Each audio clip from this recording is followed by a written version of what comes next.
Voilà, j'aimerais vous accueillir ce soir pour notre conférence La lutte contre les désordres de l'information, enjeux et ripostes.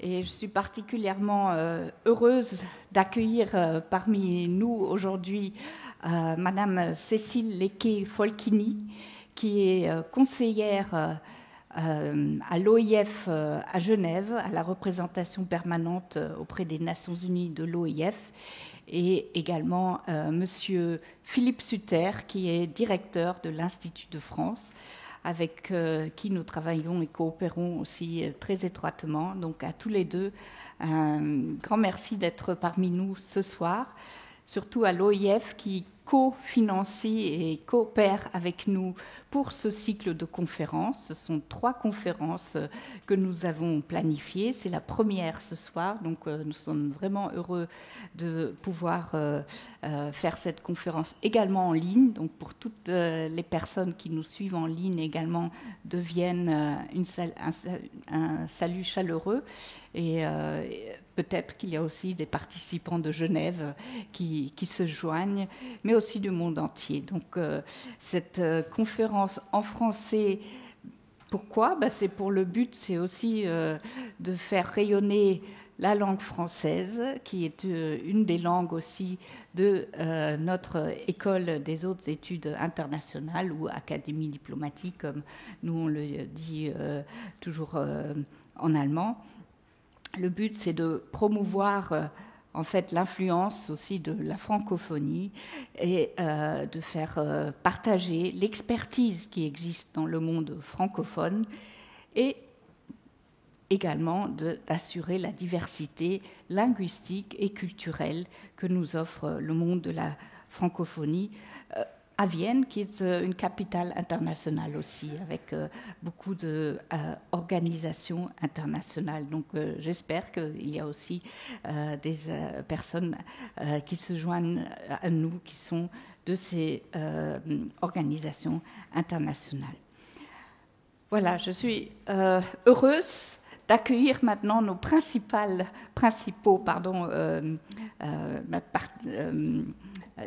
coupables, oui, ou speakers, comme on dirait, intervenants ce soir. Madame Annetta Gonta, Monsieur Benoît Loutrel, à qui je remercie beaucoup, qui intervient à très courte notice parce que Monsieur Jean-François Furnémont, qui était prévu dans le programme, nous a quittés malheureusement trop tôt. Donc merci beaucoup, Monsieur Loutrel, pour avoir été si flexible et pouvoir venir à Vienne.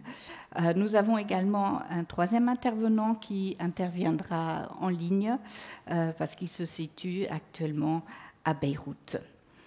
Nous allons faire cette conférence un peu en vraie conférence, en dialogue, et à la suite, je donnerai la parole, évidemment, à l'auditoire. Et je vois beaucoup d'étudiants ici que je salue également d'être présents ce soir. Et j'espère qu'il y aura beaucoup d'intérêt et de questions qui seront posées à nos intervenants.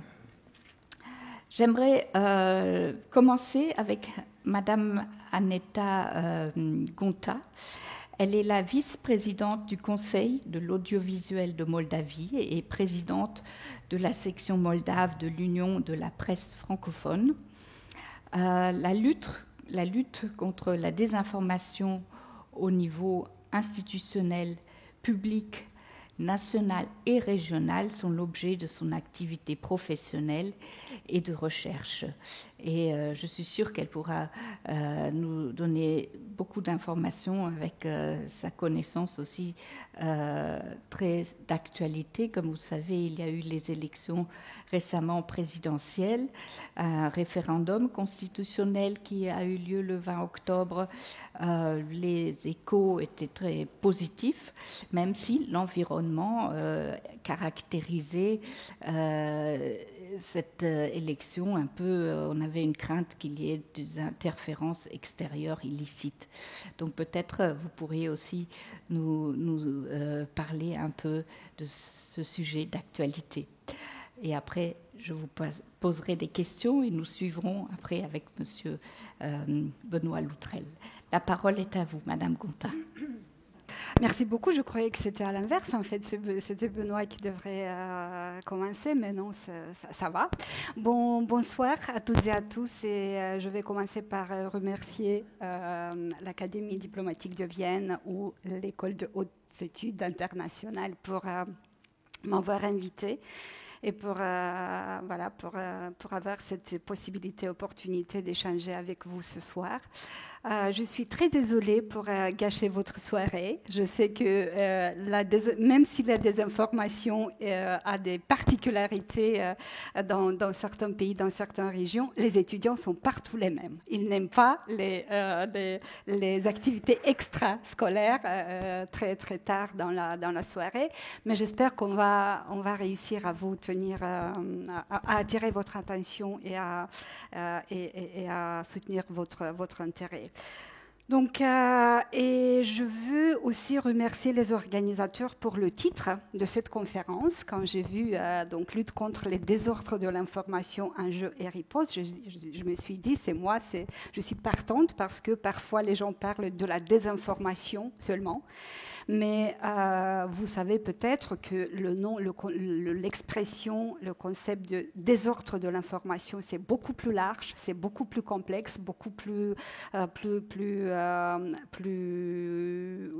qui comprend beaucoup plus d'éléments et des outils, et donc dont la désinformation. Et donc j'aime bien cette expression qui est un compromis, qui a été un compromis pour les chercheurs de l'Union européenne et du Conseil de l'Europe. Donc ce sont deux organisations internationales qui essaye de trouver et de détailler les détails les concepts et les éléments du désordre de l'information. Et donc, moi, je crois qu'il faut parler notamment des désordres de l'information et pas seulement de la désinformation ou de la propagande. Donc, si je peux juste faire une petite introduction parce que vous aviez bien remarqué, Madame Schubert, que voilà, mon activité, c'est pas seulement les enjeux du désordre de l'information au niveau national de Moldave, mais aussi régional. Et régional, quand je dis régional, je parle surtout de ce qu'on appelle l'Europe centrale et orientale, mais comme vous le savez mieux que moi, que vous êtes des diplomates et des spécialistes en relations internationales, différentes définitions parlent de différentes parties de l'Europe comme étant les pays de la PECO, donc de l'Europe centrale et orientale. Parfois, ça arrive jusqu'à la Suède ou à la Finlande, et au sud jusqu'à la Grèce et au Chypre. Nous, quand on dit Europe centrale et orientale, on parle surtout ou plutôt des pays de l'ex-bloc socialiste, de l'ex-Union soviétique et de l'ex-Yougoslavie, mais aussi, bien sûr, d'autres pays limitrophes. Et quand on parle aussi également de notre sujet, des désordres de l'information, notre région, malheureusement, même si les désordres de l'information touchent tout le monde entier, donc ce n'est pas quelque chose de très particulier qui touche les pays de l'Est, mais avec des particularités, des spécificités malheureusement plus fortes et plus importantes. En tout cas, pour nous, c'est un peu comme ça. Et donc, moi, je viens d'un pays qui s'appelle la République de Moldavie. Est-ce qu'il y a des étudiants ici de la Moldavie ? Non, je ne pense pas. D'Ukraine, de la Roumanie peut-être, de la Bulgarie, d'accord. Arménien, géorgien, non. D'accord, mais c'est un peu ça notre région. Et encore les pays baltes, que vous peut-être connaissez bien et qui ont fait partie aussi avec nous de la grande famille de l'Union soviétique, mais qui sont aujourd'hui membres de l'Union européenne et de l'OTAN. C'est un peu ça notre région. Pourquoi je parle des pays baltes, je vais vous expliquer un peu plus tard parce que c'est important. Donc, la République de Moldavie, c'est un tout petit pays qui se trouve à l'extrémité orientale de l'Union européenne, à la frontière avec l'Union européenne. Ça veut dire qu'elle a une frontière avec la Roumanie, et donc Roumanie qui est un pays membre de l'Union et de l'OTAN à la fois, depuis 2007 et respectivement 2009. Et de l'autre côté, on a deux voisins, l'un qui est membre de l'UE et de l'OTAN, et le deuxième qui est l'Ukraine.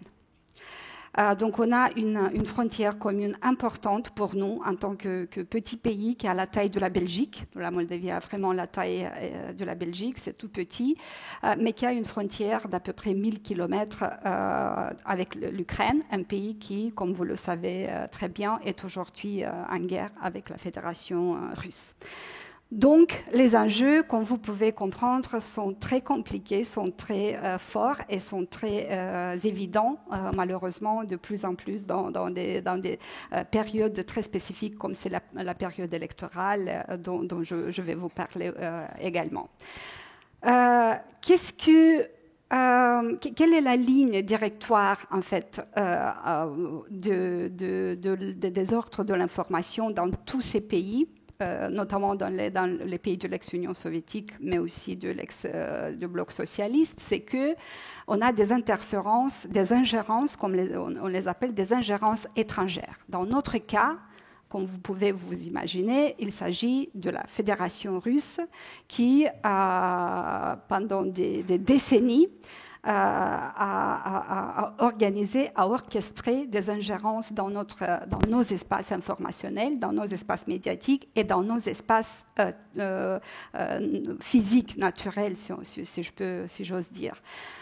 Parce que les désordres de l'information, ce n'est pas seulement le milieu et l'espace informationnel et médiatique. C'est aussi ce qu'on appelle aujourd'hui la guerre hybride. Je ne sais pas si ça vous dit quelque chose, la guerre hybride, qui touche aussi les réseaux électriques, les usines, l'infrastructure en fait d'un État. Et comme nous, on est très très faible, on a été toujours très rattaché à la Russie et très dépendant de la Russie en termes de ressources énergétiques, du gaz naturel et ainsi de suite. Donc ça a été très très dur pour nous de résister et c'est pour ça les dirigeants disent, mais bon, c'est aussi un peu du manque de courage, pendant 30 ans, de ne rien faire parce que la Russie était trop forte et le chantage était trop grand pour notre petit pays. Donc, l'implication des agents ou des acteurs étrangers pour faire quoi? Pour déstabiliser, pour affaiblir, pour déstabiliser en général la situation dans nos pays, dans notre région, pour affaiblir les institutions de l'État, les hommes et les femmes politiques qui parfois osent faire et décider autre chose que Kremlin, pour semer de la méfiance dans les institutions d'un État de droit, et pour, bien sûr, à la fin, peut-être, de tout ce parcours, d'instaurer des régimes qui sont fidèles, qui soient fidèles au Kremlin. Comme peut-être vous l'avez vu hier un peu, on a eu des élections législatives en Géorgie, très compliquées. Moi, je pense malheureusement que la Géorgie se trouve dans une situation encore plus grave que la Moldavie, parce qu'on a eu des élections législatives, vous avez vu hier, apparemment remportées par le parti au pouvoir, qui est très pro-russe, même s'il ne se déclare pas comme ça. Donc officiellement, il est pro-européen, mais vous avez vu qu'est-ce qu'il a fait durant leur mandat de 10 ans. Donc, mais je vais y revenir aux élections.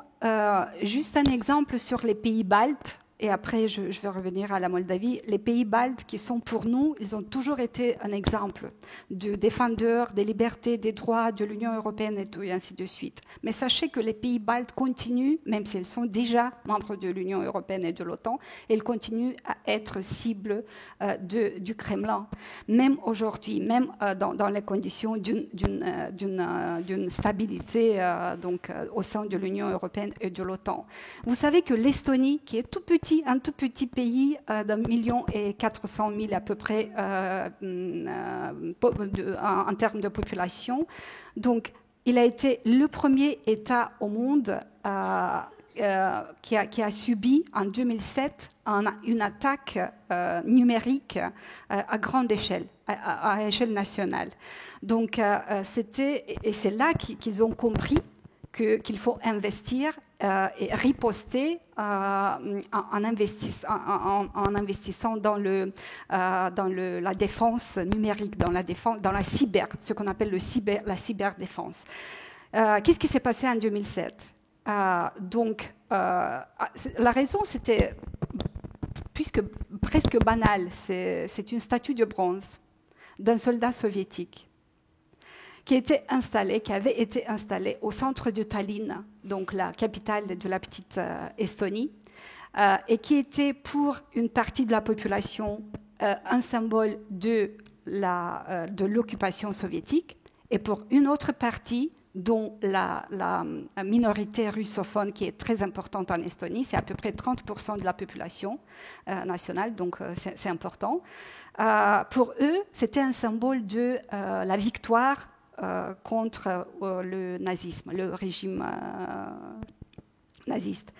Et donc en 2007, les autorités estoniennes ont décidé de déplacer la statue en bronze à la périphérie. Donc du centre-ville, du centre de la ville à la périphérie de Tallinn. Et bien sûr, Moscou a mal reçu cette décision de Tallinn. Et ils ont organisé des manifestations. La population russophone, mais aussi peut-être des Estoniens qui ne soutenaient pas cette décision, sont sortis dans les rues. Ça s'est transformé dans des émeutes très compliquées, très fortes et très violentes, soldées avec un décès. Une personne est décédée. Donc ça c'était déjà le chaos. Et dans toute cette foulée, à un moment donné, tous les réseaux du pays étaient indisponibles. Les médias indisponibles, les comptes bancaires n'étaient pas accessibles pour les gens, donc les magasins en ligne, donc pour les achats en ligne, sont tombés. Donc tout était attaqué par une cyberattaque des hackers russes, bien sûr. Ça a été prouvé juste après. Mais c'était une catastrophe pour un petit pays comme l'Estonie, et qui a compris en ce moment-là que c'est ça le vrai danger pour la population et pour le pays, et qu'il faut investir. Et c'est l'Estonie et les deux autres voisins baltes qui ont averti à partir de, donc voilà, dans les années 2000, en commençant par les années 2000, ils ont toujours averti l'Union européenne et l'OTAN et l'Occident en général sur le danger russe. En ce qui concerne, parce que les Russes sont les meilleurs. Vous savez, la désinformation, le mot désinformatia a été inventé par les Russes, par les Soviétiques, mais à la base, c'est un mot russe. Ils sont les meilleurs, croyez-moi. Je vis dans un pays qui voit ça tous les jours. Donc, ils sont vraiment les meilleurs. Et les Baltes ont compris ça. Et on dit toujours, on avertit l'Occident. L'Occident a dit, ah ben non, nous, la France, on n'a pas peur, donc ils ne vont pas oser. Et voilà, en 2014, avant, c'était 2008, la guerre en Géorgie, mais ça c'était plutôt, donc c'était une vraie guerre, mais après des campagnes de désinformation. En 2014, c'était la Crimée, et en 2022, vous savez ce qui s'est passé en Ukraine. L'Ukraine, c'est une victime de tout cet arsenal des instruments et des outils de désordre de l'information orchestrés par la Russie. Et donc revenons à la Moldavie. Pourquoi je parlais des Baltes ? Parce que eux, ils continuent à investir beaucoup d'argent. Vous savez, l'Estonie, c'est le pays européen le plus numérisé, c'est ça, digitalisé. Le Bolt que vous avez ici partout, c'est estonien.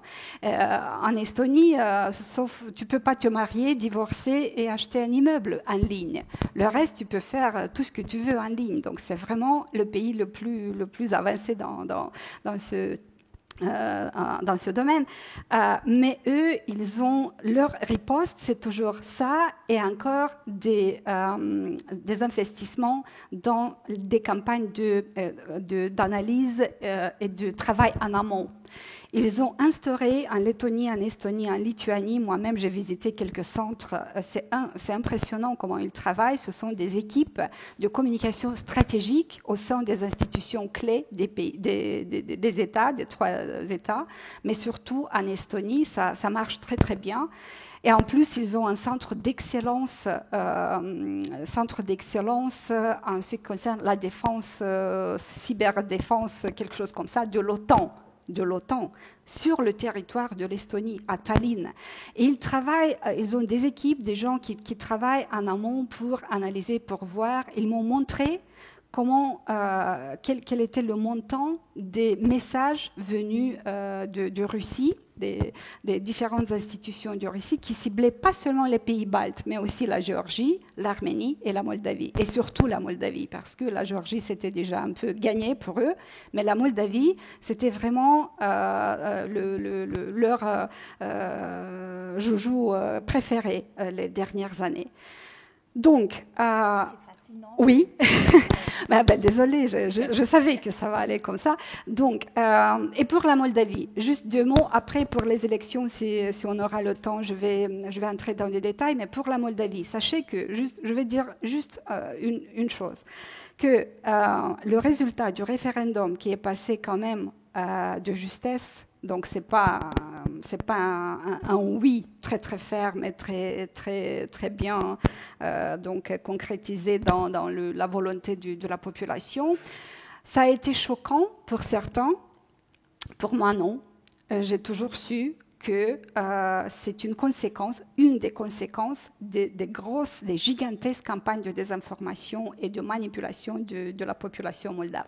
Même si la police moldave va prouver qu'il s'agit de à peu près 300 000 votes qui ont été volés, c'est-à-dire la Russie a payé, tout simplement, elle a payé pour que les gens disent non au référendum, même avec des preuves comme ça.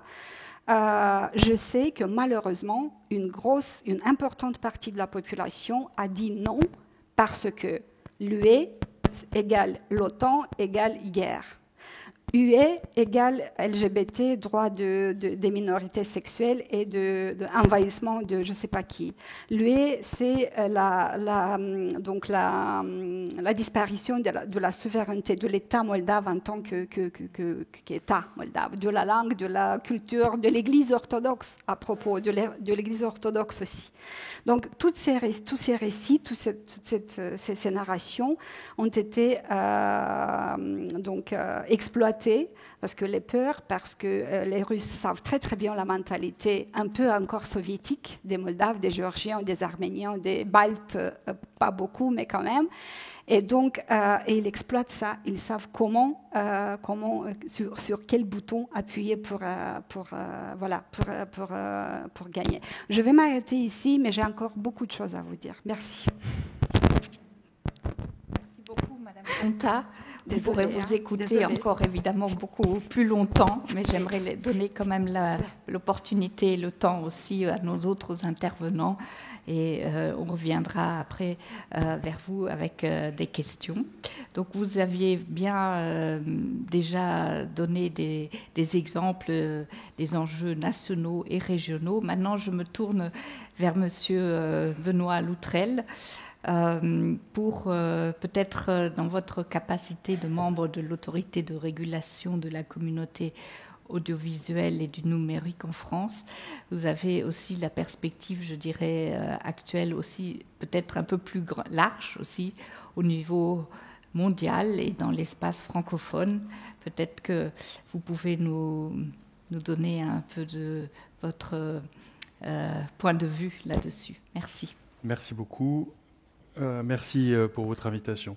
Alors, pour faire la transition, parce que finalement, on passe de l'Est de l'Union européenne à l'Ouest, si vous aviez un doute sur le fait qu'il y a des liens et que les manipulations informationnelles sont une réalité, je ne sais pas si vous avez en tête, mais le 23 octobre, en octobre 2023, à Paris, vous avez des étoiles de David qui sont peintes sur les murs. Et ça électrise tout le monde en disant mais qu'est-ce qui se passe? On est après la crise qui a ouvert la guerre entre Gaza et Israël et tout le monde se dit mais qu'est-ce que c'est? Et les médias commencent à embrayer en disant qu'est-ce que c'est? Est-ce que c'est un retour de l'antisémitisme? La fin de l'histoire, on le découvrira, c'est qu'effectivement c'est une ingérence russe qui manipule des citoyens moldaves d'origine russe qui viennent en France, qui peignent ces étoiles de David. On s'en rend compte parce que les photos qui ont été prises et qui commencent à circuler sur Internet ne sont pas diffusées par les médias français, mais sont diffusées sur un réseau de faux sites qui étaient Doppelganger, qui était déjà l'objet d'une surveillance par l'agence de vigilance numérique Viginum que la France avait créée. Et donc en fait, c'est en surveillant notre espace numérique qu'on a pu mettre en évidence que une tentative de désinformation dans le monde réel avait eu lieu en France et qu'elle venait de Russie. Alors l'histoire s'est répétée. En mai 2024, on a eu des mains rouges qui ont été peintes sur le mémorial de la Shoah, où là aussi on a réussi à mettre en évidence que ça venait a priori de nos amis russes. Et en juin, juste avant les Jeux Olympiques, de la même manière, on a en pleine nuit, il y a des faux cercueils vides, mais avec des drapeaux français avec marqué mort pour la France en Ukraine, qui étaient apparus. Et donc, juste pour illustrer le fait qu'on vit dans des menaces informationnelles et que la frontière entre l'ouest de l'Europe et l'est de l'Europe est très réduite dans l'espace informationnel. Mais permettez-moi peut-être de faire un retour encore un peu en arrière, parce que moi, mon but, ça serait peut-être de vous expliquer comment on essaye d'agir, notamment vis-à-vis des grands réseaux sociaux, qui sont un des vecteurs qui sert de désinformation et qui font qu'il y a une prégnance nouveau à ces sujets qui sont aussi vieux que le monde, aussi vieux que la diplomatie. La désinformation, il n'y a rien de nouveau sous le soleil quand même. Alors, l'année charnière, c'est 2017. 2010, pour plusieurs pays, grands pays d'Europe, et je vais prendre 3 exemples, mais je suis sûr que dans les différentes géographies, vous pourriez trouver des exemples comparables. 2017, au Royaume-Uni, vous avez un terroriste qui s'auto-radicalise en ligne et qui commence à tuer des gens dans la rue, se dirige vers le Westminster, il tue des gens sur le pont, sur la Tamise, et qui est tué par les forces de l'ordre avant d'arriver au Parlement anglais. Et Theresa May est Premier ministre, et en fait, à cette époque-là, elle commence à douter de savoir, mais ce terroriste, il s'est auto-radicalisé en ligne à distance. Il n'a pas eu de contact direct avec l'État islamique.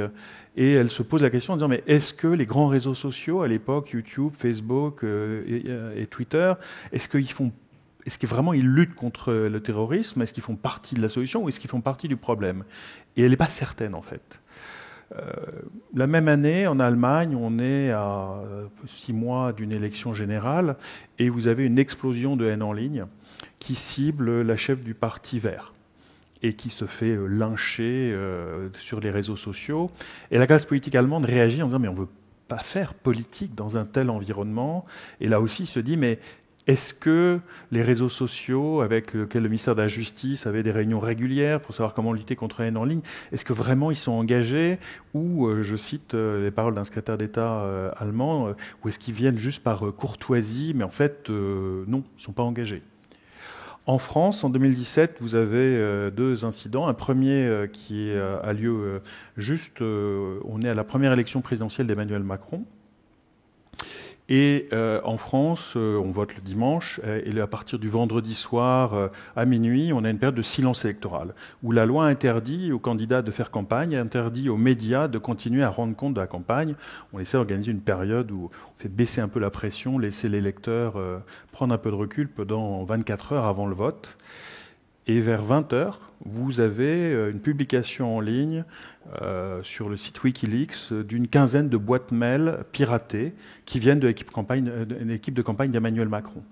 et l'information circule à une vitesse supraluminique, où tout le monde comprend qu'il s'est passé quelque chose. Et là, c'est intéressant parce que on sent qu'il y a eu une manipulation. On ne sait pas qui, à ce moment-là, a piraté ces boîtes mail. On ne sait pas si elles ont été trafiquées, quand elles ont été publiées. Mais on voit bien que le moment où elles sont publiées, juste avant le début de la période de séance électorale, est stratégique et qu'il y a une intention de nuire. Et on a pour les élections présidentielles en France, on a une commission électorale. La commission électorale essaye de réagir en catastrophe le vendredi soir. Elle sort un communiqué de presse dans lequel, vous pouvez le retrouver, il est toujours en ligne, il y a un appel à la responsabilité des grands médias de la presse, qui sont régis par la loi de liberté de la presse de 1880 en France, médias audiovisuels qui sont régis par la loi de 1986, et la commission électorale fait un appel au sens propre du terme à la responsabilité en disant on ne sait pas ce que c'est que cette chose, attention, soyez responsables, on joue la sincérité du vote. Et de manière intéressante, il n'y a aucun message qui est envoyé ni à Google pour sa plateforme YouTube, ni à Facebook, ni à Twitter. Et ce soir-là, l'État, en France, réalise qu'il ne sait pas comment on fait un appel à la responsabilité pour des grands réseaux sociaux. Il n'y a pas de journaliste. On ne demande pas aux journalistes d'être responsables. Il n'y a pas de directeur de la rédaction. Accessoirement, on ne sait pas exactement qui est en charge de discuter avec ces grands acteurs qui ne s'inscrivent pas dans nos frontières. Et donc c'est vraiment un événement qui marque la politique française et qui fait toucher du doigt à l'État du fait qu'on a une perte de souveraineté sur l'espace informationnel dans lequel s'inscrivent nos démocraties, dans lequel fonctionnent nos démocraties. Ces trois événements, dans ces trois pays, marquent le déclenchement, une prise de conscience de dire les grandes plateformes numériques ont pris un espace qui n'est pas raisonnable, et en tout cas qui n'est pas raisonnable dans un régime où elles s'autorégulent. Éventuellement, on a un dialogue avec elles, mais vous voyez, c'est un régime de co-autorégulation, et qu'on réalise qu'elles ne sont absolument pas crédibles. On n'arrive pas en fait à savoir ce qu'elles font vraiment, et si vraiment elles font partie, encore une fois, de la solution du problème. Et ça ouvre un processus politique où d'abord il n'y a pas d'initiative à cette époque-là au niveau européen. C'est la commission Juncker qui est plutôt tétanisée à l'idée de rouvrir le régime juridique des grandes plateformes, qui est la directive e-commerce qui datait de l'an 2000, et on sentait que si on l'ouvrait, on ne savait pas très bien comment on allait la refermer. Et donc, alors, le Royaume-Uni quitte cette histoire, il a sa propre histoire et il quitte l'Union européenne. Mais en Allemagne, vous avez le vote dans un délai record de la loi NetzDG, de lutte contre la haine en ligne. En France, vous avez le vote d'une loi lutte contre la manipulation de l'information, qui se fait à peu près dans le même délai, et qui ouvre un processus politique. Alors c'est à la fois un processus qui est double, un processus qui est national, où on essaye d'aller sur nos cours d'apprentissage, d'apprendre, parce qu'en fait on ne sait pas comment réguler ces plateformes, mais il n'y a pas d'autre moyen que d'essayer d'écrire des lois pour voir si ça fonctionne. Et aussi une volonté politique, parce qu'évidemment, ça provoque une forme, je force un peu le trait, mais de panique à Bruxelles qui dit mais si la France fait une loi, si l'Allemagne fait une loi, toute l'Union européenne va suivre. Et si tous les pays font des lois sur les réseaux sociaux, on est en train de détruire le grand marché numérique et de refragmenter tout l'espace numérique qui est un peu la négation de la construction européenne sur le plan du grand marché unique. Et à la fois, c'est un processus politique parce qu'effectivement, un dialogue s'ouvre à ce moment-là entre la France, l'Allemagne notamment, et la Commission européenne. Et on dit à la Commission européenne, oui, on a brûlé nos vaisseaux. Et donc maintenant, vous allez faire un grand texte. Parce que vous n'avez pas le choix, effectivement, le seul moyen que vous avez de nous arrêter, c'est de reprendre la main, de lancer ce qui va devenir le règlement sur les services numériques, le Digital Services Act. Et on leur dit, dans un dialogue informel, je décris une scène qui a eu lieu là, et la bonne nouvelle, c'est que grâce à l'Allemagne et grâce à la France, votre texte sera bien meilleur que le nôtre, parce qu'on avait déjà vu, en commençant à écrire ces textes, qu'il était très imparfait. Et en fait, il n'y a pas tellement d'alternatives à se lancer pour comprendre et essayer, voir où sont les erreurs. Et donc, c'est ce processus qui se lance. Combien de minutes vous me donnez? Une encore, et on reviendra. Oui, on reviendra. Et donc, très vite, en fait, on voit les éléments fondamentaux. Les éléments fondamentaux, c'est que ce qui nourrit l'irresponsabilité des grands réseaux sociaux, c'est le fait qu'on ne sait pas les observer. On ne sait pas ce qu'ils font, parce que, contrairement aux médias qui amènent le même contenu à une salle entière, ils individualisent les contenus en fonction des données personnelles qu'ils ont sur vous. Et que de cette non-transparence naît leur irresponsabilité. Et que le cœur du système, ça va être d'inverser cette asymétrie d'information pour rétablir une incitation à ces acteurs à être vertueux. Première chose. Deuxième chose il faut travailler à l'échelle européenne, parce que l'espace numérique, sinon, si on le fractionne, on perd, et c'est entièrement à leur bénéfice. Ces très grands acteurs, ils savent survivre à un fractionnement du marché numérique, tellement ils sont devenus grands, mais en fermant cet espace numérique, on aurait tué tous les nouveaux entrants européens. Et la troisième chose, c'est qu'il va falloir réinventer une dynamique pour à la fois agir à l'échelle européenne, parce que les plateformes sont globales, et c'est à l'échelle européenne qu'on trouve le rapport de force, et à la fois les désordres informationnels qu'elles amplifient sont localisés dans nos États membres, dans nos espaces informationnels. Et donc il va falloir réussir aussi à ramener le bénéfice en Allemagne, en Autriche, dans tous les pays, je ne vais pas les lister de l'Union européenne. Je m'arrête là. Merci beaucoup, Monsieur Loutrel. Je crois que vous nous avez donné beaucoup d'appétit déjà pour la suite et j'ai beaucoup de questions à vous poser. Mais avant ça, j'aimerais donner la parole à Monsieur Caponis, qui est en ligne et je le salue de nous joindre de Beyrouth. Bonsoir. Bonsoir. Bonsoir, merci. D'abord, permettez-moi de remercier l'OIF et l'Académie pour cette invitation. Je m'excuse de n'avoir pas pu être parmi vous ce soir. La situation à Beyrouth, comme vous avez été dit, n'étant pas très propice à des déplacements à l'étranger. Je remercie également Madame Folchini pour l'organisation. Ma présentation va durer une dizaine de minutes et ensuite on peut ouvrir la discussion. Je vais essayer de partager mon écran là. Et j'aurais juste besoin d'une confirmation que vous voyez les slides. Oui, merci. C'est bon? Oui. D'accord, parfait. Comme je disais, ma présentation va durer une dizaine de minutes. Je vais commencer par la dynamique entre technologie et désordre informationnel, un peu pour faire la suite de ce que les collègues viennent de discuter. Ensuite, je passe un peu aux enjeux et aux perspectives de la lutte contre la désinformation et le désordre informationnel dans la région ici, dans le Moyen-Orient et l'Afrique du Nord, avant d'enchaîner avec un exemple d'outil solution au sein de l'espace francophone. Donc, chez nous, dans la boîte, chez Siren, on travaille dans le domaine de la résolution de ce qu'on appelle les problèmes vicieux. Donc, les wicked problems en anglais. C'est un concept vieux qui a été formulé dans les années 70 dans le domaine de la planification sociale. Et il désigne en gros les enjeux qui sont très complexes et notoirement difficiles à résoudre. Donc sans solution claire, sans solution directe. Et depuis les années 2000, la technologie a amplifié cette complexité tout en offrant aussi des possibilités de résoudre ces problèmes. Les problèmes vicieux mondiaux, ce sont les gros dossiers. Ce sont les pandémies, c'est la pauvreté, la migration, l'extrémisme violent. Et bien sûr, le sujet de notre séance aujourd'hui, le désordre informationnel. Et avec le temps, on est en train de voir qu'à mesure que les technologies numériques se développent, ces problèmes deviennent de plus en plus complexes et plus étroitement liés l'un à l'autre.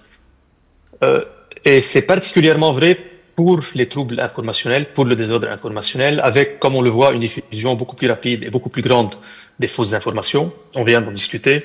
Ceux qui sapent un peu partout la confiance du public, alimentent les troubles sociaux, menacent la stabilité, etc.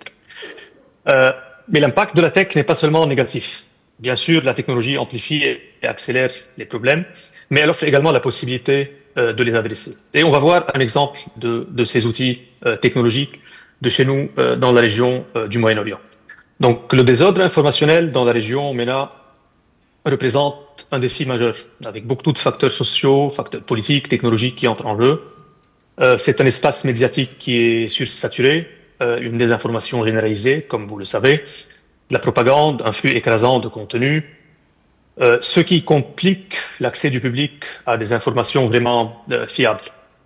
La confiance du public est faible, parfois même inexistante dans la plupart des pays. Les citoyens sont sceptiques à l'égard des récits officiels et les jeunes particulièrement sont désillusionnés quant à cette situation. Ils passent des heures par jour sur leurs écrans et s'appuient principalement sur des sources en ligne aujourd'hui pour avoir accès à l'information. Et ce paysage médiatique va devenir un terrain fertile pour la propagation de théories de complot, de rumeurs, de biais de confirmation, etc. Donc, depuis l'année dernière, on travaille chez Siren à relever quelques-uns de ces défis à travers une des plateformes qu'on a développées qui s'appelle Dalil. Dalil a été lancé en 2022, dans ce contexte délicat donc, sur un fonds européen d'ailleurs. On avait commencé à travailler avec quelques organisations locales de vérification de faits, 10 dans 10 pays différents, sur 3 piliers principaux, le renforcement des capacités, le plaidoyer ainsi que la transformation numérique. Aujourd'hui, on s'est étendu sur une trentaine de pays. On s'est étendu aussi dans la région des Balkans, près la région du Moyen-Orient, à travers notre partenariat avec Article 19. L'année passée, la plateforme était présente aussi au Forum de Paris pour la paix. Nous y serons également cette année. En gros, la plateforme, ce qu'elle permet, c'est un accès plus rapide à des informations plus fiables à travers des outils de veille et d'analyse de médias automatisés. Et pour quelques-uns alimentés par l'IA, comme l'exemple qu'on va voir maintenant. L'accès à la plateforme, donc, c'est une plateforme en ligne qui est ouverte. J'ai un QR code à la fin et vous pourrez visiter le nouveau site. L'accès à la plateforme comprend une série d'outils d'analyse et de vérification de contenu, qu'il s'agisse de vidéos, d'images, de textes qu'on trouve en ligne. En gros, elle agrège des nouvelles multilingues à travers des centaines de sites web et classe automatiquement les articles par thème, par popularité, par niveau de biais, par niveau de propagande. Et elle est en mode veille sur des centaines de sites web en temps presque réel, que ça soit dans la région MENA depuis un an et aujourd'hui dans la région des Balkans. Durant notre passage, je vais vous montrer un des outils maintenant et je termine. Durant notre passage au Forum de Paris pour la paix, on avait rencontré une organisation de vérification juridique des faits qui s'appelle les Souligneurs. Et on a commencé à travailler ensemble, grâce à un petit fonds de l'OIF d'ailleurs, depuis l'année passée, sur un outil pour accélérer le travail de vérification légale. Et l'idée de l'outil est très simple. Vous saisissez une déclaration publique identifiée dans les médias et le modèle qui est alimenté par l'IA, qui est entraîné sur un corpus juridique, va analyser automatiquement pour vous d'un point de vue juridique cette déclaration. Étant donné le contexte que je viens de discuter, de couvrir, on a commencé par un projet pilote sur le droit international humanitaire. Et je vais vous en montrer un exemple. Aujourd'hui, dans la région ici, dans le Moyen-Orient, avec le discours public autour du conflit, on se trouve dans un risque continu d'escalade verbale qui souvent se traduit en escalade effective, pratiquement, sur le terrain. Donc, les professionnels, surtout, mais aussi le grand public, ils sont débordés et ils tentent de mettre un peu de sens dans tout cela. Si on prend par exemple la revendication qu'on voit au milieu de la diapo, au milieu du visuel, celle du sénateur Thom Tillis, il avait déclaré il y a quelques semaines, quelques mois en fait, aux côtés de 20 autres sénateurs américains, que la Cour pénale internationale n'était pas habilitée à émettre un mandat d'arrêt contre le Premier ministre israélien Benjamin Netanyahu. Cette affirmation avait fait la une de la presse internationale à l'époque, et ce pendant un certain temps. Donc, ce que ce genre d'outil sur Dalil nous permet de faire, c'est une déclaration qui prenait d'habitude des heures de lecture afin de bien cibler l'orientation de la recherche. Aujourd'hui, c'est un simple clic qui suffit pour m'orienter en tant que professionnel aujourd'hui, mais plus tard en tant que même citoyen, parce qu'on va ouvrir la plateforme pour l'accès public, pour orienter ma recherche dans la bonne direction. Donc, cette vidéo va vous montrer comment le modèle fonctionne. Il suffit de copier-coller la déclaration qu'on trouve quelque part. Et on va voir tout de suite que l'affirmation, au fait, elle est fausse. Et le modèle va me fournir avec une analyse complète. Et vous remarquez aussi qu'à la fin de cette analyse, il est en train de me donner en anglais là, il va me donner aussi les références. Et je peux également traduire instantanément l'analyse ainsi que la déclaration dans une autre langue. On a un accès à une quinzaine, une vingtaine de langues. Donc, ce processus que les souligneurs font d'ailleurs dans leur travail quotidien, prenait en général des heures de travail. Aujourd'hui, ce modèle qui est entraîné exclusivement sur du contenu juridique, donc pour éviter un peu l'hallucination de tous les modèles en source ouverte qui sont accessibles aujourd'hui. C'est un modèle qui permet d'augmenter la vitesse du travail surtout, mais aussi de pouvoir répondre un peu à ce déluge désinformationnel auquel on est en train d'assister. J'ai essayé de faire vite, c'est tout pour moi. La plateforme, elle est en ligne. Si vous scannez le QR code sur cette diapo, vous allez arriver au site. Et j'ai choisi un peu de terminer avec ces propos prémonitoires d'Hannah Arendt, qui ont été tenus en 1973. Elle dit « Quand tout le monde vous ment en permanence, le résultat n'est pas que vous croyez ces mensonges, mais que plus personne ne croit plus rien. » Donc 51 ans plus tard, on voit de plus en plus clairement que telle est notre nouvelle réalité. Et on trouve chez la plateforme d'Adil que c'est dans cette perspective que la lutte contre les désordres de l'information devrait s'inscrire. On a vu l'importance des politiques publiques, on a vu l'importance de travailler avec et de réguler les grandes plateformes. Il y a aussi un rôle à jouer du côté de la société civile, un rôle à jouer du côté de chaque citoyen, en se familiarisant un peu avec ce genre d'outils afin de pouvoir adresser ces questions. Et voilà, je vous remercie et on peut ouvrir la discussion. Merci beaucoup, Monsieur Caponi, c'était fascinant et je vous félicite particulièrement pour avoir fondé et créé cette plateforme impressionnante et qui, je suis sûre, va avoir un succès au-delà du Moyen-Orient, je crois. C'est vraiment intéressant et oui, je découvre moi-même. Donc, merci beaucoup. Merci à vous. On va revenir, et je suis sûre qu'il y aura des questions aussi du public, mais peut-être que c'est une bonne possibilité de revenir tout d'abord à Monsieur Loutrel. Je voudrais revenir vers vous parce que vous avez mentionné tout ce que était fait déjà au niveau national et aussi au niveau européen avec la directive sur les services numériques pour la mise en œuvre dont vous êtes aussi responsable. Peut-être que vous pouvez nous donner juste une petite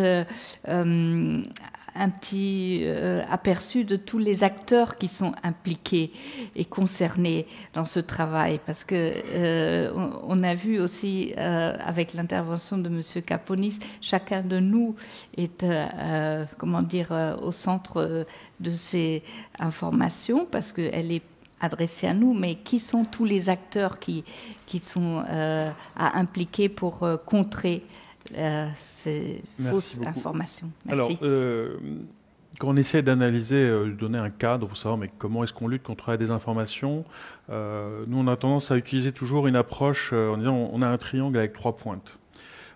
Il y en a 2 qui sont assez classiques, dans lesquels on a toujours fonctionné, qui sont d'une part les médias éditorialisés. Ce sont des amplificateurs d'informations qui, au cœur de la démocratie, rendent très visibles quelques prises de parole et qui sont au cœur de la formation de l'opinion publique. Et puis les personnes qui reçoivent tous ces messages, les citoyens. La nouveauté depuis 10 ans, c'est qu'il faut rajouter une 3e pointe avec les grands réseaux sociaux qui changent totalement ces dynamiques. Et du coup, on voit que si on veut lutter contre la désinformation, il faut renforcer l'intégrité de nos espaces informationnels.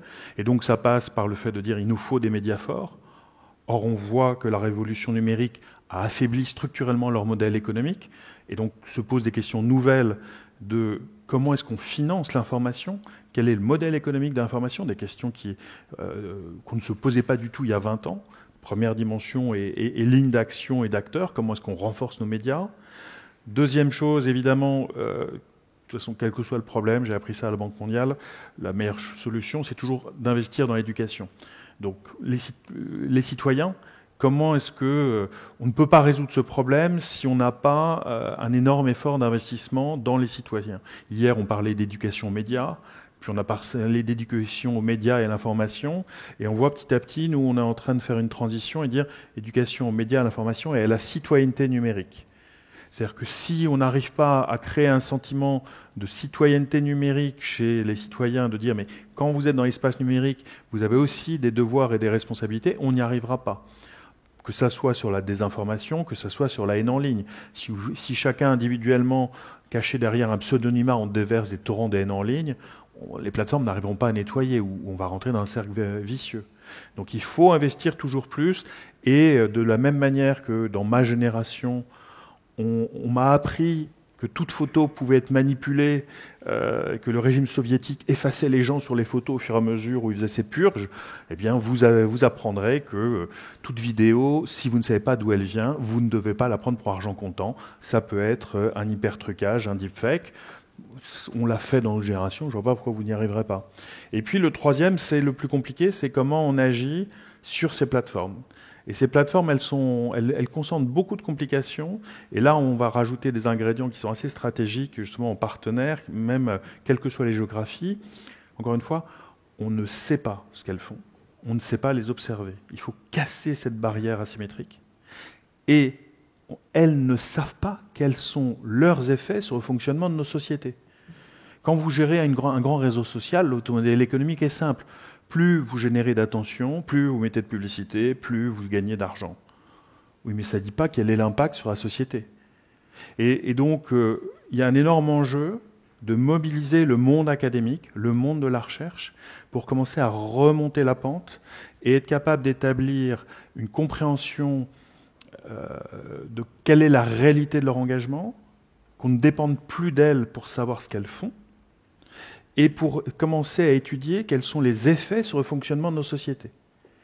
Quel est l'effet en ce moment, ce qu'on voit, ce qui est très très marquant, et je pense que c'est dans toute l'Europe, la plateforme qui monte le plus vite et qui touche de plus en plus tous les pans de la société, c'est TikTok.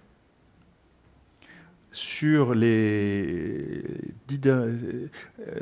3 dernières années, l'âge moyen des usagers de TikTok a augmenté de 10 ans. Ce qui ne dit pas qu'ils ont vieilli, ce qui dit qu'ils sont en train de rentrer dans toutes les couches de la société, qu'au début c'était une plateforme de jeunes, maintenant c'est une plateforme qui touche les jeunes et les adultes. Et aujourd'hui, on ne sait quasiment rien. Il n'y a quasiment aucun chercheur qui travaille sur TikTok, il n'y a quasiment aucun observatoire qui existe. Et pourtant, ça a bien un impact. Ça a un impact, et nous, on voit, c'est le principal enseignement qu'on a de nos dernières élections européennes qui ont eu lieu en juin, suivies de nos élections législatives qui n'étaient pas anticipées. On sent qu'il s'est passé quelque chose sur cette plateforme. On ne sait pas si c'est l'ingérence étrangère ou si c'est simplement une modification des dynamiques informationnelles de nos sociétés. Et donc il faut mobiliser le monde académique et la société civile. Parce que j'ai déjà mentionné typiquement qu'on a déjà des acteurs étatiques. En France, on a créé cette agence Viginum qui surveille l'espace numérique pour essayer de détecter les ingérences étrangères.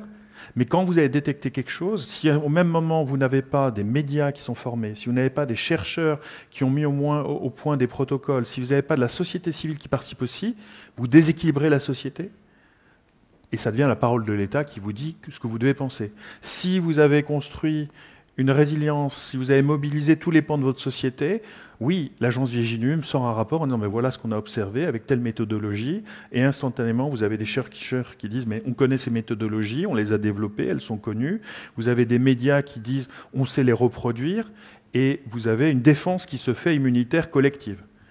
Mais il faut mobiliser tous ces acteurs. Ça c'est au niveau national. Et après vous pouvez monter. Il faut le faire au niveau international. Si on parle français aujourd'hui, il est clair qu'une partie des campagnes de désinformation qui visent la France sont construites sur les pays francophones, font des rebonds de l'Afrique de l'Ouest vers la Belgique pour arriver finalement en France. On a vu des tentatives de construire des réseaux de désinformation en Afrique de l'Ouest pour les faire agir sur l'espace francophone. Il faut aussi descendre à un niveau sous-national parce que pour arriver à toucher les gens, de plus en plus on voit que l'État seul n'y arrive pas. Et donc il faut aller chercher les collectivités locales qui, par exemple, et c'est très vieux, financent les activités sportives. Or, le sport est un facteur de cohésion. Et on voit que le sport, en ce moment, est aussi une cible de la haine en ligne. Et donc là aussi, il faut que, de plus en plus, notre rôle, c'est de faire des allers-retours au niveau international pour aller chercher des coalitions, pour attraper la globalité, et de plonger à niveau local pour arriver à toucher les gens. Je vois, c'est beaucoup d'acteurs qui sont impliqués et qui, voilà, que le spectre est très très large et qu'il y a beaucoup de travail. et qu'on ne connaît pas encore tous les effets néfastes, peut-être même, que ont quelques plateformes sur nous, sur la société. Je reviens vers vous, Madame Gonta, comme vous êtes aussi vice-présidente du Conseil de l'audiovisuel de Moldavie. Peut-être qu'en quelques mots, vous pouvez nous dire comment vous, avec quelles actions vous arrivez, avec quels moyens vous luttez contre tout ce que vous nous avez expliqué tout à l'heure, avec le bon exemple aussi de l'Estonie, mais concrètement en Moldavie. Oui, merci beaucoup pour cette opportunité. Oui, je vais vous expliquer comment on travaille, parce que nous, malheureusement, en Moldavie, on n'a pas pour l'instant une couverture législative, si vous voulez, de l'espace en ligne. Donc nous, on est responsable, le Conseil de l'audiovisuel est responsable des chaînes de télévision, des contenus diffusés par les chaînes de télévision et de radio, ce qu'on appelle les contenus linéaires, donc traditionnels, donc des chaînes de radio et de télévision. C'est vrai, moi je suis tout à fait d'accord avec Benoît quand il dit qu'il faut mobiliser plusieurs acteurs, sinon ça ne va pas marcher. La Moldavie, pour l'instant, c'est encore un peu dans la période quand elle réussit à mobiliser les institutions d'État, mais pas le monde académique et la société civile, pas suffisamment, je veux dire. Et c'est pour ça peut-être que ça ne marche pas. Donc, je vais vous dire ce qu'on a fait juste après le déclenchement de la guerre. Normalement, il faut lutter pour quelque chose. Nous, on est un peu obligés de lutter contre le désordre de l'information et la désinformation.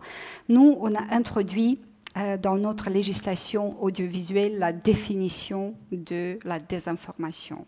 C'était une mesure un peu exceptionnelle, très critiquée en 2022, donc juste après le déclenchement de la guerre. Nous, j'ai commencé mon mandat au Conseil de l'audiovisuel au mois de décembre 2021, c'est juste 2 mois avant le déclenchement de la guerre. Et donc, à ce moment-là, à cette époque-là, des contenus donc étaient entièrement rediffusés de Russie en Moldavie, sans aucun filtre, sans passer aucun filtre local, au niveau local. Donc, on a eu des chaînes de télévision qu'on a sanctionnées, bien sûr, mais qui ont diffusé le discours en direct de Vladimir Poutine de 22-21 février 2022, donc sur les chaînes nationales de Moldave, sans intervenir, sans aucune analyse des journalistes moldaves ou des gens qui connaissent la géopolitique, la politique et tout ça. Donc il a fait passer tous ces messages-là sur l'Ukraine, qui est un État inventé, qui ne doit pas exister, qui a été, voilà, vous connaissez toutes ces choses affreuses qu'il a dit. Donc tout ça est passé le 21 février en direct sur les chaînes nationales moldaves. Le 22 ou le 23 février, nous, on a fait une analyse de ces contenus-là. Toutes ces chaînes ont été... on a donné des sanctions importantes pour nous, mais ce n'était pas le cas avant. Ça n'a jamais été le cas avant, parce que le Conseil de l'audiovisuel, je dois le dire, donc c'était une institution très politisée. Donc c'était des gens qui prenaient des décisions sans être vraiment indépendants et avoir leur opinion sur les sujets. Et nous, on a commencé à vraiment analyser, voir qu'est-ce qui se passe dans l'espace audiovisuel. Donc le 24 février, la guerre est déclenchée, et donc le même jour, en Moldavie, le gouvernement moldave déclare l'état d'urgence sur le territoire national, et toutes les chaînes, tous les contenus provenant de Russie sont interdits. Donc la Commission pour les situations exceptionnelles interdit, mais elle n'a jamais dit on interdit les contenus russes, on a dit on interdit la rediffusion des contenus qui proviennent des pays qui n'ont pas ratifié la Convention européenne pour la télévision transfrontière. Et donc, c'était le cas de la Fédération de Russie. Ça a été interdit. Le Conseil de l'Europe a dit c'est pas très démocratique, c'est pas très. Mais bon, c'était la décision du gouvernement moldave d'interdire tout ça. Après, on a introduit dans notre loi nationale audiovisuelle la définition de la désinformation, qui a été aussi critiquée. On n'est pas le seul, mais donc c'est nous, la Lituanie et quelqu'un d'autre en Europe qui ont des définitions dans leur législation de la désinformation.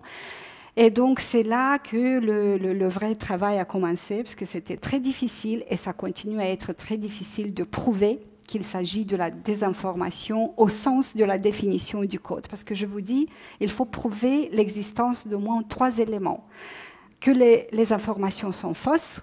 Bon, là, on a les vérificateurs de faits, des journalistes qui font leur travail à propos. On a aussi un équivalent de surligneurs en Moldavie et ils font très, très bien son travail. Là, tu peux encore prouver que les informations sont fausses. Il faut prouver qu'ils ont été diffusés avec l'intention de nuire. Prouver l'intention. Et le 3e élément très important, que ça a eu des conséquences pour que ça a nuit à la sécurité nationale de l'État. Donc c'est hyper difficile de faire ça. Essayez de faire ça. Vous allez voir comment c'est très très difficile de faire de l'analyse et du monitorage de tout ça. Et c'est le Conseil de l'audiovisuel qui est responsable de faire ce type d'analyse. Bien sûr, on avait besoin d'une méthodologie pour pouvoir prouver l'existence de ces 3 éléments. Et c'est là où l'OIF nous a beaucoup aidé. Pas seulement, on a eu 3 partenaires importants, mais dont l'OIF. Mon ami, mon collègue Vincent Couronne, qui nous a aidé à rédiger, à identifier des indicateurs vraiment quantitatifs, mais surtout qualitatifs pour voir comment, si on peut parler de la désinformation ou pas.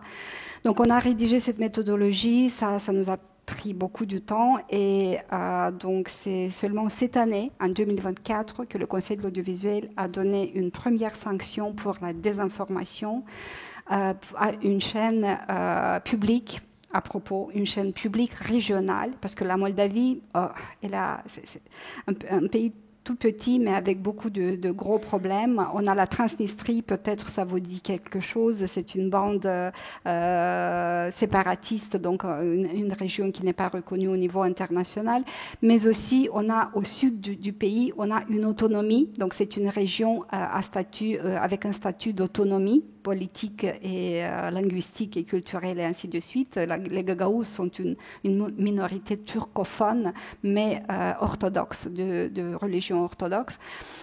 Et donc eux, ils ont la chaîne publique régionale de la Gagaouzie a été, donc on a prouvé, on a fait une analyse pendant 4 mois. Je pense que c'était environ 4 mois. On a travaillé pour identifier et expliquer chaque récit, chaque narration sur l'Union européenne, sur l'OTAN, sur nos relations avec la Roumanie, avec d'autres pays de l'Occident, sur l'Église, sur tout ce qui est très très exploité par Kremlin. Et donc on a fait cette analyse et au mois d'avril cette année, on a donné une sanction importante mais c'était plutôt le message. Donc l'argent est très important aussi, mais c'était aussi un message symbolique, donc très important pour la communauté journalistique moldave. Donc pour l'instant, c'est le seul cas, mais je peux vous dire ce qui nous manque beaucoup à la Moldavie, même si en tant que pays candidat à l'adhésion à l'Union européenne, on est obligé de transposer la législation européenne dans notre législation à nous. Et nous aussi, on parle beaucoup dernièrement du règlement de l'Union européenne sur les services numériques et de la directive sur la liberté de la presse et ainsi de suite. Mais pour l'instant, l'instant, nous, on n'a pas d'institution étatique qui soit responsable de contenu en ligne et des réseaux sociaux et tout ce qui passe au-delà des télévisions et des radios. Et je vais vous dire qu'après ces mesures un peu exceptionnelles, un peu extraordinaires, les désordres, les éléments du désordre de l'information sont passés en ligne. Donc de la télé et de la radio, ils sont passés énormément. Donc ce sont des montants incroyables en ligne, mais à la télé, ça se passe plutôt bien. Et encore, on a suspendu aussi, c'était une décision donc à la limite de la démocratie, on a suspendu la licence de 13 chaînes de télévision. C'est pas le Conseil de l'audiovisuel, mais c'est la Commission pour les situations exceptionnelles a suspendu la licence de 13 chaînes de télévision qui propageaient la guerre, qui faisaient de la propagande de la guerre, qui diffusaient des messages de désinformation, qui ne parlaient pas de la guerre en Ukraine. On a eu cette spécificité un peu aussi. Donc, en 2022, on avait 3 ou 4 chaînes nationales qui ne parlaient pas de la guerre. On parlait de tout ce que vous voulez, ce qui se passe au Venezuela, en Afrique, à Moscou, partout, mais pas à la frontière de Moldave, donc pas en Ukraine, pas dans l'État voisin. Et donc, on a suspendu les licences de ces télévisions, y compris parce que les propriétaires de ces chaînes de télévision étaient liés au Kremlin d'une manière ou d'une autre, ou ils étaient financés par Moscou, et qui faisaient de ce qu'on appelle de la propagande et des informations locales. Donc on a fait tout ça et on continue, et je vais de nouveau soutenir les mots de Benoît qui parlait de l'éducation aux médias et à l'information, même si c'est un peu tard. Bon, c'est tard pour nous déjà peut-être, mais pas pour les générations à venir. L'éducation, investir dans l'éducation en général et l'éducation aux médias. Nous, on a rédigé, avec l'aide de nos partenaires aussi, pour la première fois dans l'existence du Conseil de l'audiovisuel, mais aussi de l'État moldave, dans une stratégie de l'éducation aux médias de la perspective d'une institution de régulation, ce qui est hyper important. Oui, c'est un premier pas, c'est à long terme, ça va porter des fruits à long terme, c'est pas pour aujourd'hui, mais c'est déjà très important d'expliquer aux gens, parce que nous, on a encore des gens presque tous les jours, pas peut-être tous les jours, mais une fois par semaine, on a des appels des gens, des grandes-mères et des grands-pères qui nous appellent en disant « Mais pourquoi vous avez fermé la chaîne RTR Russia ?» Il ne s'agissait pas de la propagande, il s'agissait du divertissement. Il y avait des films, des séries, c'était rigolo, c'était intéressant. Et moi, je dis « Madame, est-ce que vous savez que pendant des décennies, la Russie nous a manipulés, y compris à travers le divertissement, y compris à travers la langue russe, parce que sachez que 80% des contenus qui sont aujourd'hui diffusés en Moldavie sont en langue russe, même si ils ne sont pas produits en Russie, mais ils sont traduits. Même les films français ou belges ou autrichiens sont traduits en russe. Donc, pas dans la langue nationale, pas en roumain, mais en russe. Pourquoi ? Parce que c'est plus facile, parce que c'est moins cher, parce que c'est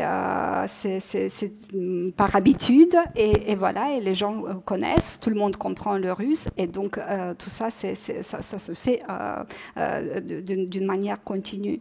Donc, et quand tu dis, quand tu essaies d'expliquer aux gens que voilà, il s'agissait d'une partie de la propagande et de tout ça. Non, vous êtes des nazis, vous êtes des extrémistes, des nationalistes. Chez nous, les nationalistes, ça veut dire des gens qui veulent se réunifier avec la Roumanie. C'est ça, le nationalisme moldave. Donc, vous êtes des nationalistes, vous ne voulez pas que l'État moldave existe, et ainsi de suite.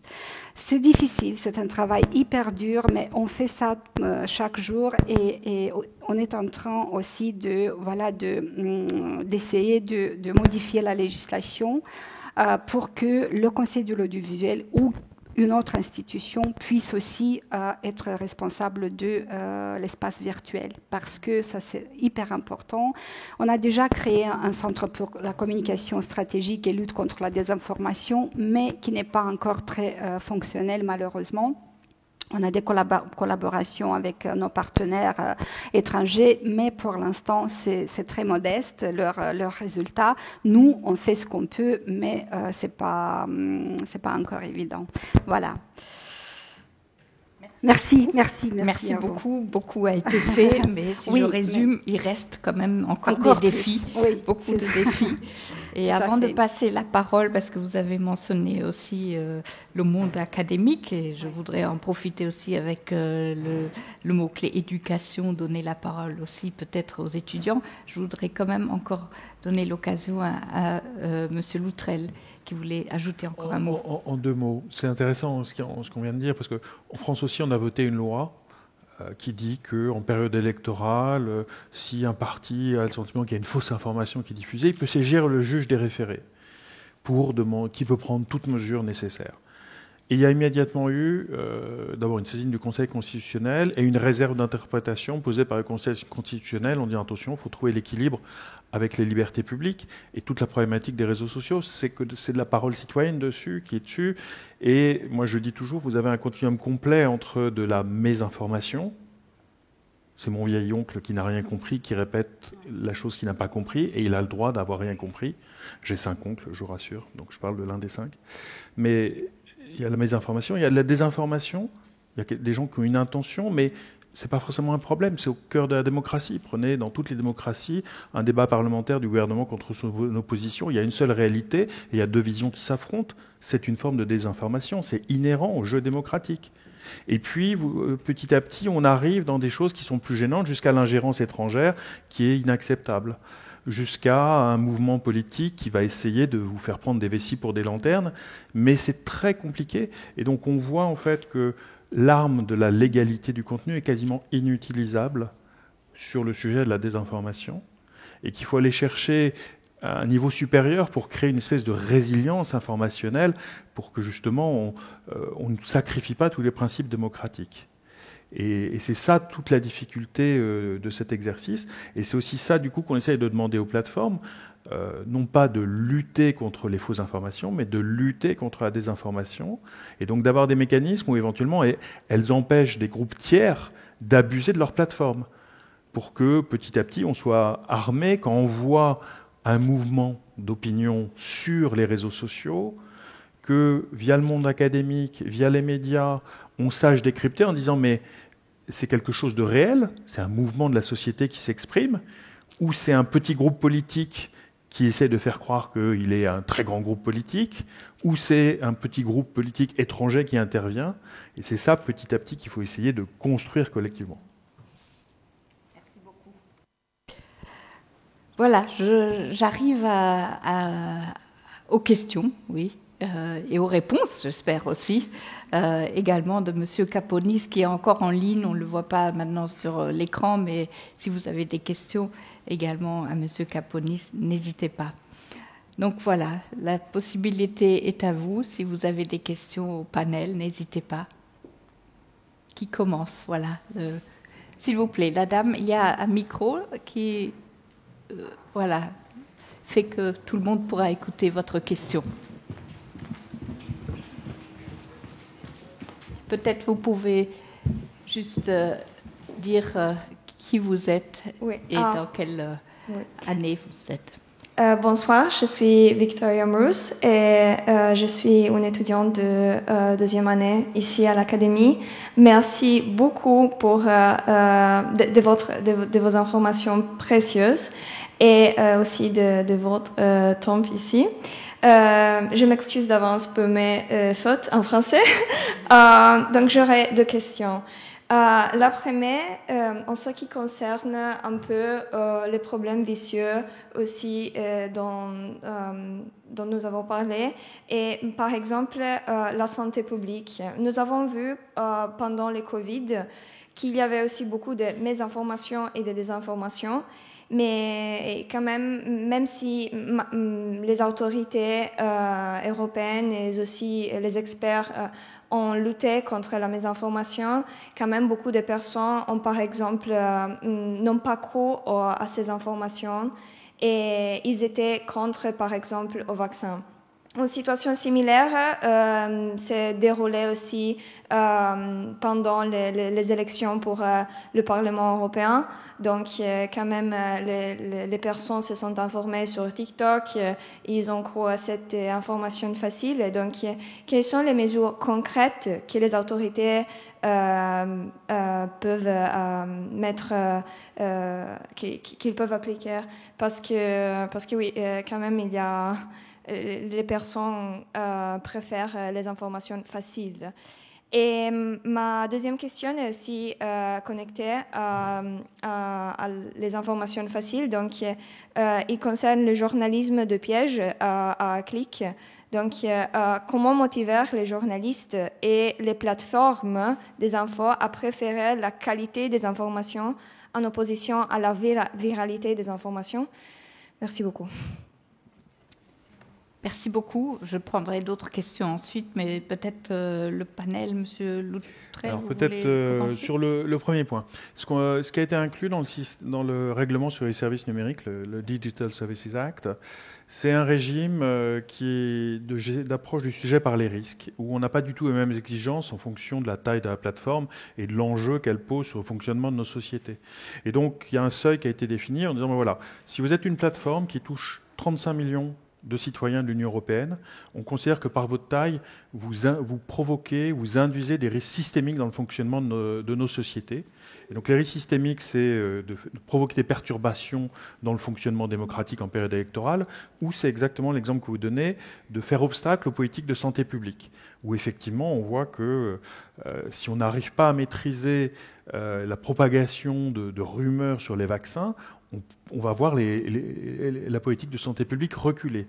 Et donc sur cette base, le règlement exige, alors ça couvre une vingtaine de plateformes, mais tous les grands réseaux sociaux, tous ceux auxquels vous pensez, sauf Telegram. Telegram est juste sous le seuil, encore pour peut-être un certain temps. Ces plateformes ont l'obligation, depuis 1 an et demi, d'évaluer, d'identifier les risques systémiques qu'elles induisent sur la santé publique, sur la lutte contre l'environnement, sur la lutte contre le trafic de drogue. On va voir ce que ça va. Les listes vont sortir. Elles ont l'obligation de revenir avec un programme de réduction des risques à leur initiative, où elles doivent l'écrire et dire voilà ce qu'elles vont faire. Elles ont l'obligation de le soumettre à un audit, au sens classique du terme. Il y a un auditeur qui est désigné sous le contrôle de la Commission européenne et qui va attester que les mesures qu'elles donnent, elles sont effectivement mises en œuvre. Et derrière, on aura en plus une évaluation indépendante avec ces fameux chercheurs dont on veut requalifier la capacité d'intervenir. Et ce processus, on va le répéter tous les ans, parce qu'on n'a pas de solution miracle. Par contre, on a le sentiment que chaque année, on va être plus pertinent, parce qu'à chaque fois, on va créer du savoir. Et je vous donne rendez-vous fin novembre, parce que cette année, pour la première fois, les très grandes plateformes vont commencer à publier la synthèse de ces 4 éléments. Quels sont les risques qu'elles ont identifiés, quelles mesures elles ont prises, que disent les rapports d'audit, et on va pouvoir commencer à avoir le 4e ingrédient. Et évidemment, on va être surpris, et elles vont revenir en disant « tout va bien, Madame la Marquise ». Sous-entendu, elles vont nous expliquer qu'elles sont vertueuses. C'est de bonne guerre, c'est la première année. Mais collectivement, on va commencer à critiquer ça et exiger plus de réponses. On essaye d'industrialiser ce qu'on a vu aux États-Unis. Si vous vous souvenez, il y a 3 ans, on était en pleine négociation du règlement sur les services numériques en Europe. Et vous avez une Américaine, Frances Haugen, qui s'est placée sous le statut des lanceurs d'alerte aux États-Unis. Elle travaillait pour Meta. Et elle a sorti des documents qui étaient classifiés secret des affaires de Meta, qui étaient des travaux de recherche que Meta avait financés en donnant accès à ces données à des chercheurs et en leur faisant signer des accords de confidentialité. Et ces travaux de recherche montraient que la consommation immodérée d'Instagram augmentait les risques d'anorexie sur les jeunes femmes. Et évidemment, Meta avait enterré la recherche. Et c'est ça. C'est un travail qui a été fait aux États-Unis, c'est un travail de lanceur d'alerte qui a été porté par la société civile américaine et amplifié en Europe. Ils ont financé un tour d'Europe pour Frances Haugen qui a été rencontrer des parlementaires européens, des parlementaires nationaux pour pousser à ce que du coup dans le règlement sur les services numériques, on ait un article qui est l'article 40 qui dit que les chercheurs accrédités peuvent demander à accéder à ces données, faire leurs recherches, même si des entreprises comme Meta ne voulaient pas le faire dans le passé. Mais ça va prendre du temps. Il n'y a pas de solution miracle, sauf à mettre en danger nos principes démocratiques, et on n'est pas prêt à faire ça. Bonsoir, je m'appelle Maria González, je suis aussi étudiante ici dans l'académie et mon question est liée à la jeunesse et à les réseaux sociaux. Donc, les jeunes sont parmi les principaux utilisateurs des réseaux sociaux, donc ils ont des hautes probabilités d'être influencés par la misinformation. Comment peut-on réduire leur vulnérabilité? Et faut-il créer des campagnes de sensibilisation anti-fausse information ou pas? Exact, mais je peux vous dire ce que j'en pense et ce qu'on fait en Moldavie, par exemple. Oui, on a les jeunes, vous avez raison, sont très vulnérables, même si chez moi, les personnes âgées sont aussi très, très vulnérables à la désinformation et à la propagande, plus que vous, hein, plus que les jeunes. Mais oui, je pense que par implication, ça dépend de votre milieu, mais chez moi, par exemple, on fait tout le possible. Moi, avec mes étudiants, par exemple, j'ai des étudiants à l'Université technique, la filière francophone, et les jeunes, ils s'impliquent dans des campagnes des ONG, des organisations non gouvernementales de la Moldavie, qui essayent de comprendre premièrement, elles-mêmes, les étudiants et étudiantes, à quoi ça sert, pourquoi c'est important. Et après, on fait des campagnes pour les personnes âgées. Mais je vous dis, c'est très spécifique. La société, ça dépend. Et ça aide beaucoup parce que quand tu vas dans un village de 300-400 personnes, habitants, et qui n'ont jamais entendu parler de comment le TikTok, par exemple, ou Telegram fonctionne, mais ils tous sont des utilisateurs de TikTok. Donc les personnes âgées en Moldavie sont des utilisateurs de TikTok. Oui, beaucoup d'entre eux ont des comptes sur TikTok et ils lisent tous les jours donc des informations qui ne sont pas très fiables, bien sûr. Et les jeunes, on implique beaucoup les jeunes en ce moment dans des campagnes de sensibilisation d'autres couches de la société. Ou bien on a dans le système éducationnel moldave, on a on a introduit une discipline. C'est vrai que c'est optionnel, c'est pas obligatoire. Une discipline qui s'appelle éducation aux médias. Pour toutes les échelles du système éducationnel, ça commence par la maternelle et ça finit par le lycée et après à l'université si tu veux. Et donc les jeunes qui veulent s'impliquer, qui veulent être même des profs eux-mêmes de comment lire une information, quelles sources sont fiables, quelles sources sont méfiables et ainsi de suite. Donc par implication, je dirais, mais pour expliquer aux jeunes, c'est important d'avoir d'autres personnes, des influenceurs par exemple. On utilise beaucoup, dans le bon sens du terme, on utilise les influenceurs. Vous connaissez, j'en suis convaincue, et vous avez des gens que vous suivez en ligne. On les invite à participer dans des réunions comme ça, dans des conférences, et ils participent beaucoup. Voilà, ils expliquent. Par exemple, pour les élections, on a beaucoup parlé avec des influenceurs aux jeunes, aux gens qui n'étaient pas dont la décision n'était pas prise, par exemple, ou qui préfèrent des candidats qui font des shows, des concerts de divertissement et de tout ça, mais qui sont des populistes et qui ne promettent rien, en fait, ou qui promettent des choses qui ne sont pas qui ne font pas partie du mandat du président, par exemple. Donc tout ça, chez nous, ça fonctionne pour l'instant. Donc, je pense que oui, c'est important de mobiliser les jeunes, de les impliquer, parce que sinon, vous êtes impatient, vous n'avez pas suffisamment de patience pour rester sur un article, par exemple, de 3-4 pages d'analyse ou de je sais pas quoi, pour comprendre comment ça marche. Donc, pour vous, c'est important que ça soit vite, que ça soit rapide, que ça soit qualitatif et que ça attire l'attention.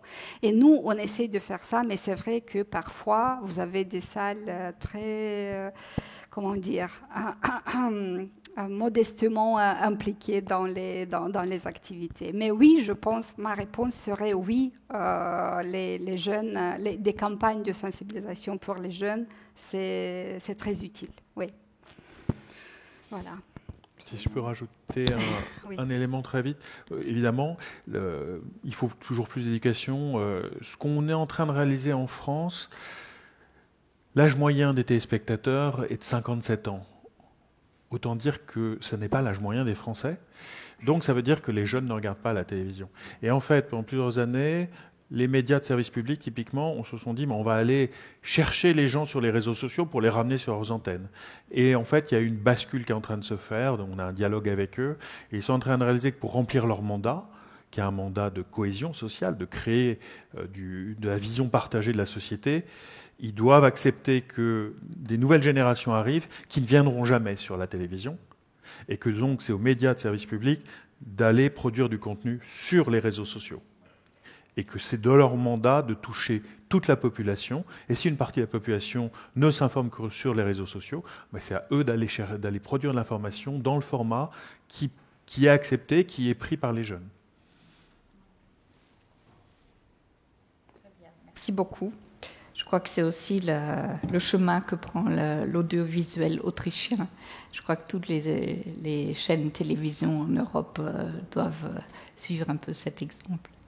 Est-ce qu'il y a une autre question? Oh, plusieurs mains qui se lèvent. Alors, une ici, à droite, et après le jeune monsieur. Bonsoir, je m'appelle Sarah Pavlis, je suis aussi étudiante de 2e année, et ma question serait par rapport aux autorités régulatrices. Comment est-ce qu'elles peuvent limiter l'impact des contenus considérés néfastes, et spécialement dans les réseaux avec des chiffrements bout à bout, tels que Telegram, sans que cela impacte aussi une part de la société qui utilise ces réseaux vraiment pour s'informer? Merci. La deuxième question aussi, tout de suite. Merci.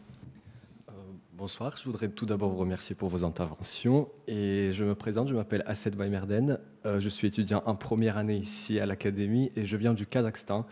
Donc, Madame Gonta, je compatis sur plusieurs points avec vous. Et avant de poser ma question, je voudrais faire une petite promesse. Voilà, en janvier 2022, mon pays natal a vécu une situation très révolutionnaire où justement tous les désordres de l'information ont eu un rôle essentiel. Et depuis, l'État s'est déclaré comme transparent, ouvert et libéral, ce qui n'a toujours pas abouti malheureusement. Donc ma question est la suivante.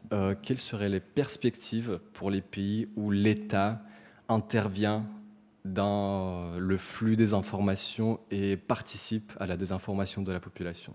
Merci. Deux questions très pertinentes. À qui peux-je donner la parole? Je veux bien prendre la première et je te laisse la deuxième. Ah bah parfait. Ça c'est une bonne équipe. Les messageries, qu'elles soient cryptées ou pas, personne n'intervient dessus. Et ça relève du secret des correspondances, où les conditions dans lesquelles on peut intervenir sont très limitatives. C'est soit la justice qui peut demander à faire des interceptions, soit dans certains cas des interceptions administratives des services de renseignement sous le contrôle de la justice. Donc en tant que régulateur, on ne touche à rien, c'est pas du tout notre sujet. Mais plus globalement, je pense que ce qui est important, je trouve, c'est d'arriver à comprendre, encore une fois, comment est-ce que ça a transformé nos dynamiques.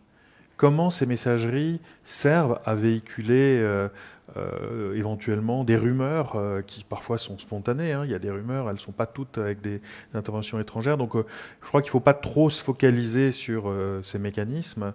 On bute toujours, encore une fois, sur l'équilibre entre nos libertés et la nécessité d'intervenir. Alors sur Telegram, d'abord la plateforme, là où elle est dangereuse, c'est pas tant sur les messageries cryptées, c'est simplement que c'est des cercles très ouverts auxquels vous pouvez aller, vous verrez qu'ils ne sont pas cryptés du coup. D'ailleurs, il y a un gros décalage entre la communication de Telegram et la réalité, ils ne cryptent pas grand-chose, donc c'est aussi un bel endroit où tous les services de renseignement observent ce qui s'y passe. Et Telegram va bientôt franchir, c'est une histoire d'un an ou deux, peut-être le seuil où elle va devenir une très grande plateforme au sens européen. Et puis vous aurez noté qu'il s'est passé quelque chose. Il y a un procureur en France qui est intervenu et ça a amorcé un changement. Et moi, je voudrais conclure peut-être là-dessus. On voit toute une série de signaux faibles, mais qui sont importants, qui montrent que la perception qu'on avait que le monde numérique était une zone de non-droit est en train de s'inverser. C'est la Cour suprême brésilienne qui ferme X quand X refuse d'appliquer les décisions de justice, ce qui est la base de l'état de droit. C'est le procureur de la République de Paris qui dit au patron de Telegram qui tient l'entreprise dans sa main en disant « Mais non, vous avez une responsabilité limitée. » Limitée. Il avait une responsabilité. La plateforme ne répondait à aucune réquisition judiciaire. C'est en train de changer. Nous, on a vu dans nos élections que la perception qu'on pouvait ne pas respecter cette période de séance électorale a changé. Et donc, on voit que c'est le retour des démocraties qui sont en train de réinvestir l'espace numérique, de réaffirmer des souverainetés démocratiques, et on voit les signaux de modification de comportement. Merci pour votre présence ici. Je suis contente que vous soyez membre de cette équipe intéressante de l'Académie de hautes études internationales. Est-ce que vous comprenez et parlez russe? C'est obligatoire chez vous encore? D'accord. Donc tout le monde comprend. Bon, ma réponse à votre question serait le peuple. Donc les élections et la voix des peuples. Vous voyez ce qui se passe en Géorgie? Donc un pouvoir qui apparemment, même s'il s'est déclaré transparent et donc il était pro-européen et tout ça, donc il y a eu une dérive importante autoritaire vers Moscou. Mais il faut savoir qui est M. Ivanishvili, donc l'oligarque qui a fait sa fortune en Russie et qui est vraiment donc l'homme du Kremlin dans tous les le sens du terme.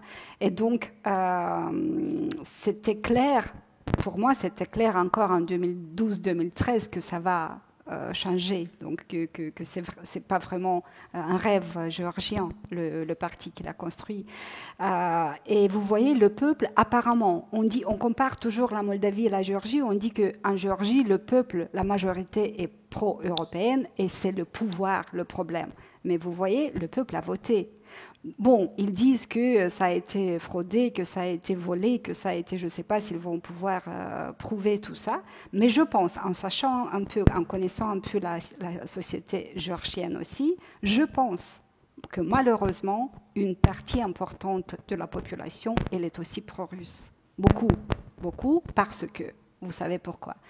Et donc, je pense que... Et en Moldavie, c'est un peu à l'inverse. C'est plutôt le gouvernement, en ce moment, la présidente, le gouvernement, le Parlement majoritaire qui est pro-européen, qui est vraiment très, très pro-européen.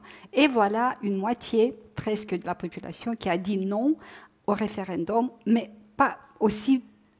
également, pas seulement parce qu'ils sont vraiment anti-européens, mais parce qu'ils ont peur de la guerre, de l'OTAN, de la communauté LGBT, de la suppression des droits de l'Église orthodoxe et ainsi de suite.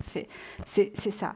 Donc c'est l'éducation de la population générale et c'est le vote populaire qui peut, je suis sûre que ça peut toujours inverser, détourner dans le sens positif du terme les choses dans tous nos pays, dans toutes nos sociétés. Et j'espère que dimanche prochain, ça va passer en Moldavie. Voilà, ça serait ma réponse. Merci beaucoup sur cette intervention positive. J'aimerais profiter encore du fait que nous voyons M. Kaponis. Est-ce qu'il y a une question dans la salle pour M. Kaponis? Non, je me permettrai. Ah, pardon. La question sur les premiers. Je voulais me tourner vers Monsieur Kapounis qui nous a joint et nous vous voyons à nouveau sur l'écran. Peut-être nous arrivons à la fin de notre conférence et donc j'aimerais en profiter encore pour me tourner vers vous, vers le Moyen-Orient et la région de l'Afrique du Nord qui est en tourmente, je dirais, la région. Est-ce que dans le domaine de la lutte contre la désinformation, vous voyez aussi des perspectives positives dans la région? Peut-être vous pouvez nous encore donner un mot positif, je dirais, pour la fin. Oui, Merci. oui. Positif, c'est un peu trop dire, mais oui, quand même. Donc, ça rejoint un peu au fait les quelques dernières idées qu'on vient de mentionner là durant la discussion. Il y a deux mots-clés que j'ai retenus, deux mots-clés principaux. C'est peut-être l'idée d'éducation et l'idée de peuple qui vient d'être mentionnée dans la dernière réponse. En plus du vote, en plus du mouvement populaire,